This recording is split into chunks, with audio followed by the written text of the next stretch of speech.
Good morning, ladies and gentlemen, and welcome back to the Yo Amod YouTube channel. So far on the channel, we've only really reviewed four-wheel drive cars. We've reviewed the XC60, Volvo XC60, we've reviewed the Nissan GTR, and now we're reviewing another four-wheel drive car, which is the BMW X7 M50d. The X7 is the flagship of the BMW SUV range. It was recently launched in about 2019. And this car that we're currently sitting in now is a early 2020 model. The X7 is also the first time that BMW have tried to make a full-size luxury SUV. So we are going to go through the car. We're going to first jump out to the exterior, we're then going to jump into the interior. I'll also take you through some of the build qualities and the features of the car, and then lastly we'll go for a little drive again to see whether BMW have done a good job with the X7. Starting off the walk around of the exterior of the X7 by coming up to the front of this car, because the most talked about aspect of the X7 when this car was launched was these huge kidney grills. Now, there were a lot of memes when the car first came out, and a lot of people were berating BMW for putting such a large grill in the car. But I actually think it's perfect for the car, because if they had put any smaller of a grill, it would probably have looked a bit too small. The big grille really does give it some road presence, and I think it looks fine for such a huge car. It is a huge car and it does need huge grills. Overall, BMW have done a really good job at the front end. I like the sleek, elegant headlights which go all the way to the grille. All the vents are actually real as well, and this M car, which has the sportier pack on it, looks really nice. The side of the X7 is where you really start to see some of that huge height, and that's what really makes the car look absolutely massive, but I think it looks fantastic. You also have these massive 22-inch rims. These are also fairly low profile tires at 40s, and the BMW individual rims really give it that nice balance between the sporty and luxurious look. The X7 M50d also comes with all the chrome bits in a bronze matte finish. Now, while this does look really nice, it also shows dirt quite easily, and it especially shows watermarks. The rear of the X7 does look very executive. You have these nice looking rear headlights which actually have a bit of 3D shaping to them, and a bronze matte chrome piece which runs the entire width of the car to accentuate the size of the X7. If you come down as well, you have real exhaust pipes, which is a plus. The only issue that I have with the rear of the X7 is this fake diffuser, which is a bit too short, so it ends up not hiding all the exhaust bits that should not be seen really. If you take a look at the interior of the BMW X7, we basically find the exact same interior that we find in the BMW X5, which is a bit disappointing on the flagship BMW SUV. I would have expected BMW to make it just a little bit more special. Although the X7 interior is probably not the most exciting, it is a stock standard BMW interior, which means that it is very well thought out and very well laid out. The X7 also has a fantastic build quality. If you press it on the dashboard, there's no rattles, and everything feels really nice and sturdy. This car also does have the piano black wood trim. Now, I would not really recommend this wood trim if you are speccing out a BMW X7. The reason why is it just doesn't look that special. It sort of looks like shiny black plastic. It also shows a lot of dirt, and if you look at it in certain lights, you'll see that there are quite a few soil marks which show after a while. The steering wheel of the X7 is a nice size. It's not too small. It feels a bit chunky as well. But it's also, again, a bit disappointing that you can find basically the same steering wheel in any other BMW. I wish they had made the buttons at least aluminium instead of having them in that black plastic. This car has the 3-seat configuration in the middle row, which is actually not that bad. I think people overrate the 2 middle seat configuration. These seats do the job. They're obviously electric as well, although the adjustment in them is fairly limited. You also have some screens in the back. You can access the rear seats on the X7 by pressing these buttons, and the car will electrically move all the seats so that you can get comfortably into the back. It's not the biggest opening to get into, but it is suffice, and I would say for anybody less than 170 centimeters, the back seats are actually not that bad.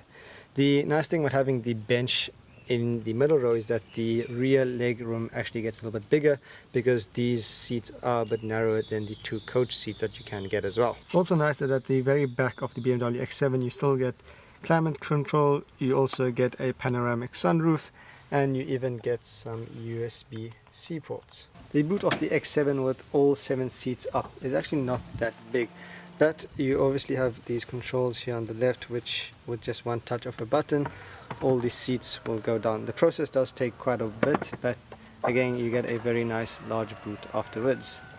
The BMW X7 M50d also comes with some contrast piping, and the seats do have a cool stitch pattern to them. The roof lining of the X7 is also Alcantara, which gives it a bit more of a luxurious look. The BMW iDrive has had quite a good reputation for being one of the best systems on the market, and I think it is a very good system. The problem though that I found with the BMW new iDrive systems is that they have a lot of features. Now the issue with that is that a lot of them are gimmicks, which makes it a little bit harder to get around. The average man is probably not going to use 90% of these features, and he's just going to use CarPlay, which is wireless on this car. BMW also added Android Auto through a software update, which is really nice. BMW also have an app store which they make their own apps for. So they've added a really cool app which basically allows you to use the cameras on the car as a dash cam.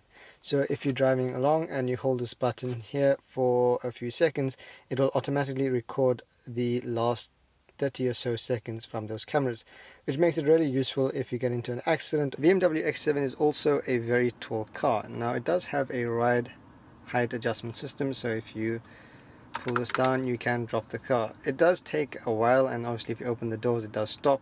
I just wish that BMW had put an option into the car so that it would automatically lower when you get to a stop or when you put the car into park. I think that would make the stiff system a lot more useful, and it would also make the car quite a lot easier to get into.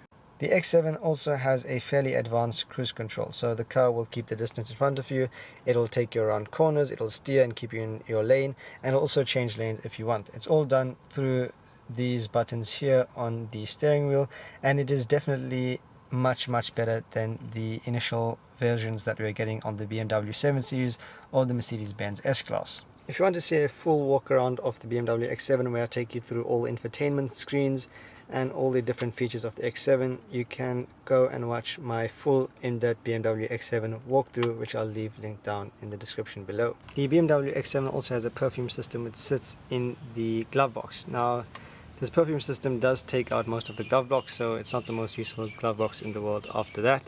And I'd actually say the perfume system in this car is not the best. It actually is hardly noticeable, and it's especially not that good when you compare it to the one that you get in the Mercedes-Benz. I also particularly love the amount of adjustments that BMW have put into the front seats. So you can have this extender in or out. You can also adjust the backrest in two ways. So you can adjust the entire backrest like so, or you can also just adjust the top part. The middle row of the BMW X7 comes with its own climate control system. It's a bit disappointing, however, that you not get heated seats in the middle row of the X7 as standard. You do, however, get some HDMI ports, which I'm guessing no one will ever use, and you also, right down there at the bottom, you get some USB-C ports. If you look at the sunroof of the X7, it's filled with these tiny little dots, which at night time will show the cut of the ambient lighting, which really gives the car a nice ambiance. Moving on to the drive of the X7. The X7 is powered by a 6-cylinder diesel engine, which does not have 1 or 2 or 3 turbos, but 4 turbos. So this is a quad turbo 6-cylinder diesel engine. The engine produces 294 kilowatts and 740 newton meters of torque, which is ample power for this car. You won't really ever feel that it needs more power. You're not really going to feel it sluggish at all, because it also does have a very responsive and very good gearbox coupled with that engine. It also needs all of that power because the car does weigh 2,400 or so kgs, which is a lot, and it is also fairly long. This car is about the same length as some super sedans. It's 2 millimeters shorter than an S-Class and around the same length as a BMW 7 Series. All of that length though is surprisingly not that hard to maneuver. This car does have rear wheel steering, which is an optional extra, so the rear wheels turn in the opposite direction as the front wheels when you're in tight spots or at low speeds, and when you're at high speeds the rear wheels actually move in the same direction as your front wheels. Now that makes the car rather easy to maneuver at low speeds. Sometimes you'll be in a tight spot or you'll be trying to get into a parking bay and you're probably going to think you're not going to get into there, but you'd be surprised by just how maneuverable this car is. The steering wheel is also very light at low speeds. You can move it with one finger essentially, it's nice and easy to get around town with it. You do at sometimes feel the length, but again, the car does do a very good job at disguising its huge size. But the BMW X7 is obviously supposed to be a very luxurious car to drive, so they have also put in a lot of sound deadening into the X7. On the highway there's very little road noise, there's also very little wind noise. The car does have double glazed windows, and around town it is generally very quiet. The only issue that I have with the X7, in particular the X7 M50d, is the engine noise. It is obviously a diesel engine, but BMW have gone in and piped in artificial sound into the X7 M50d to make it a little bit more sporty.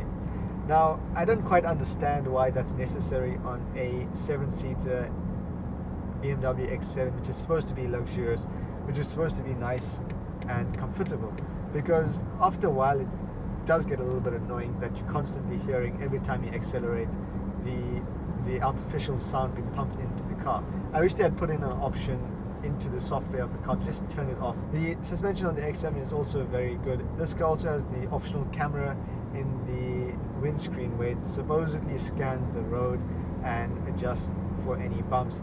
It's not as good as what you get in the Mercedes-Benz S-Class, with the magic body control, which completely smooths out some of the speed humps that you go over. But the X7 overall does ride very, very well. It's more of a lofty ride. You sort of just float over bumps, but it does ride very well. You don't even notice manhole covers or potholes, really. One of the nice things about the X7 M50d is the absolute breadth of capabilities that the car has. When you're in comfort mode and you're around town and you just want to chill, it's very docile, very disconnected, very easy to drive. The steering wheel is also nice and light. But when you put the car into Sports Plus mode and you take it to some tight, twisty back roads, you really start to realize just how capable this car is, and you can actually utilize all 740 Newton meters of that torque that we had mentioned earlier. The car is also surprisingly agile, surprisingly nimble for a car that weighs this much. It is really quite nice to drive and quite exciting to drive on those back roads. You obviously aren't in a sports car, but for a car that has 7 seats, that's this tall and this heavy, it does a really good job. So then, in conclusion, BMW have done a really good job at their first attempt at making a full-size luxury 7-seater SUV. The exterior is nice and imposing. The interior, while it's not that special, it's adequate for this car. The drive of the X7 is also amazing, and the great thing about the X7 is that it has so much capability. If you want, you can have the car in comfort and you can just chill, or you can put the car in Sports Plus and you can go bonkers with it. You can also drop all the seats and load stuff. You can also put all the seats up and go on a nice road trip with some of the extended family. The only issue with the X7 for me is actually its little brother, the X5. The X5 is such a great car just in a smaller package. It's basically a smaller X7, or this is basically a bigger X5, and that's the issue.